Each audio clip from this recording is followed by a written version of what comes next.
Not so long ago, we thought that the West had triumphed. Western society, with its defining attributes of freedom, prosperity, and happiness, was believed by some to be the pinnacle of civilization. In 1992, Fukuyama famously wrote that we may be witnessing the end of history, the universalization of Western liberal democracy as the final form of human government. But today, the Western idea seems anything but final or universal. Those triplet trophies of freedom, prosperity, and happiness, more fragile than at any time since the war. But our decline has not been brought about by military defeat or economic collapse or natural disaster.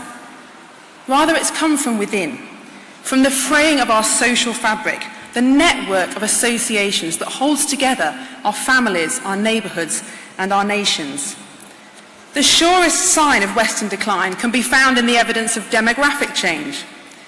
By definition, a successful civilization is one that endures, but the fall in fertility rates across the West threatens the future existence of our society. If bringing a child into the world is a sign of hope for the future, then in the West that hope is in short supply. As Paul Morland and Philip Pilkington's paper for this conference makes clear, unless fertility rate decline is reversed, we are heading for a future of certain economic stagnation or destabilizing mass immigration, or both.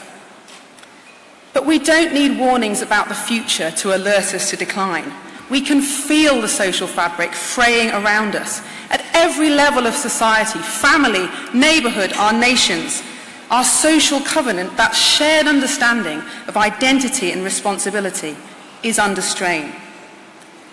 Nowhere is this strain more evident than in the erosion of family life. The family is the building block of society.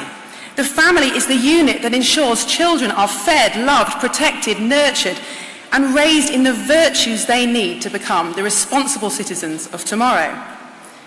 But family breakdown has become epidemic, with nearly half of British children experiencing the dissolution of their parents' relationship. The collapse of marriage rates, particularly among low-income groups, has exacerbated poverty and disadvantage. The impact of family breakdown on children is profound. It is the single biggest predictor of poor teen mental health and correlated with worse outcomes in every aspect of adult life. The support of extended family has been weakened and loneliness increased as young people have moved away from their communities. 1 in 7 British adults now takes antidepressants, and suicide is the most common cause of death for young men. Our families are in crisis, and the social fabric of our neighbourhoods is also unravelling. Shrinking membership organisations and religious attendance have eroded a sense of common purpose. A reluctance to prosecute petty crimes like shoplifting and a failure to integrate immigrants have eroded social trust. Deindustrialisation and globalisation have ripped the economic heart out of many of our towns.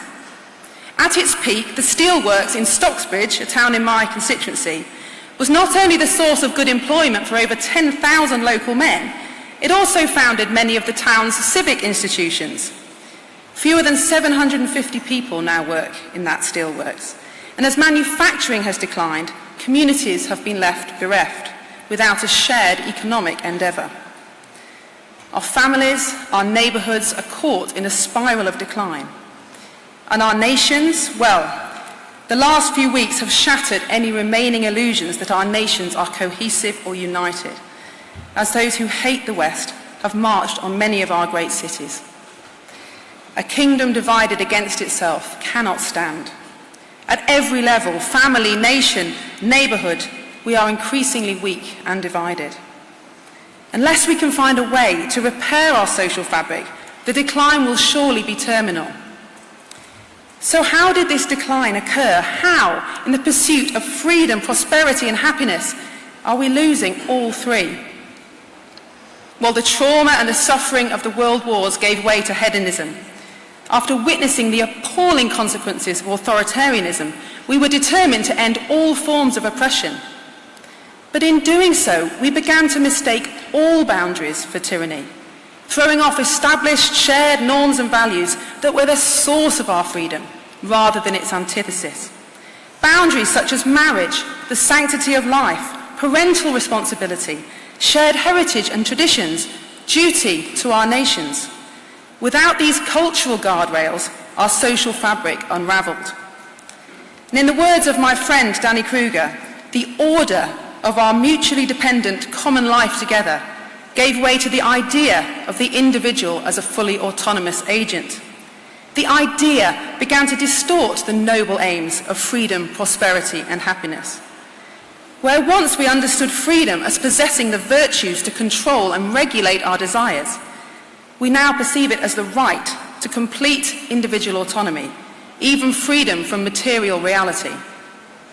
Where once we understood prosperity as the ability of families and communities to provide for themselves, we now pursue superficial GDP growth at all costs, even when that means mounting debt, widening inequality, and devaluing care for the young and the old. And where happiness was once seen as the fortunate byproduct of a combination of luck and a well-ordered life, we began to seek instead the avoidance of all emotional discomfort. When the cracks began to show, when the idea met reality, instead of retracing our steps, we doubled down. And we began to look to the state to provide, where our hollowed-out families and communities had failed. Nowhere are the disastrous results of this distorted pursuit of freedom, prosperity, and happiness more evident than in the damage being done to our children. To use a very practical illustration, consider the rising number of young children who start school in the UK still wearing nappies, or diapers, for some of you in the room. Now, I never thought I'd make a speech about toilet training to 1,500 world leaders, but please bear with me. Now, it might sound like a trivial issue, but the cost to schools is considerable. In fact, it's unaffordable, with additional full-time paid adults required just to change nappies and clear up mess. And the long-term cost to those children is immense. A child who's not been trained in this most rudimentary of skills by the age of 5 has little chance of being trained in all of the other essential skills and virtues required for a successful life. Just 20 years ago, it would have been unthinkable to send a child to school in nappies, but now 90% of reception teachers report having children in their class who are not toilet trained. How has this happened? Well, toilet training is difficult. I've done it 3 times successfully, I must say. Thank you. It involves getting your hands and most of your house dirty. It's not a pleasant experience for parent or child, but it's necessary.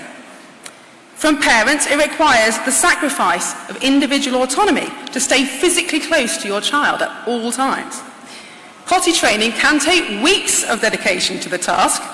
This is increasingly impossible when our GDP-obsessed economic system demands that even mothers of small children leave their infants in daycare to return to the workplace.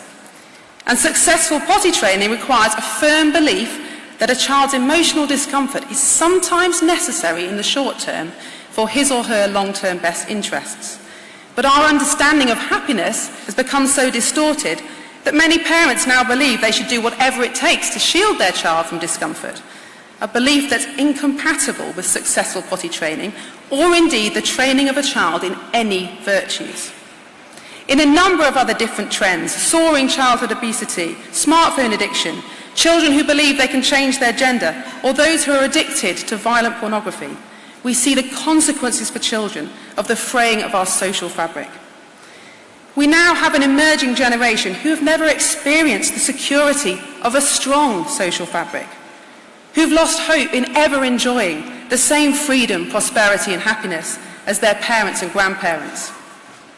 Crippled with anxiety without the boundaries of social norms, robbed of economic capital by our addiction to debt, fearful of offence because we've taught them to be defined by their feelings. To many of our young, society is a failure, and they have become a fertile breeding ground for an ideological radicalism that seeks to overturn, to subvert what's left of our social fabric. As a politician, and normally an optimist, I'm usually asked to offer solutions, but I've drawn the short straw at this conference and have been charged instead with the depressing task of describing the problem. But permit me to offer this. Freedom, prosperity and happiness are not values. They're not a map. They're not even principles. They may be the fruits of a successful society, but they're not its roots. No good tree bears bad fruit, and to restore the fruit, we must first attend to the roots. The true roots, the foundation stones of Western civilization, are not freedom, prosperity and happiness, but the pursuit of the good, the true and the beautiful.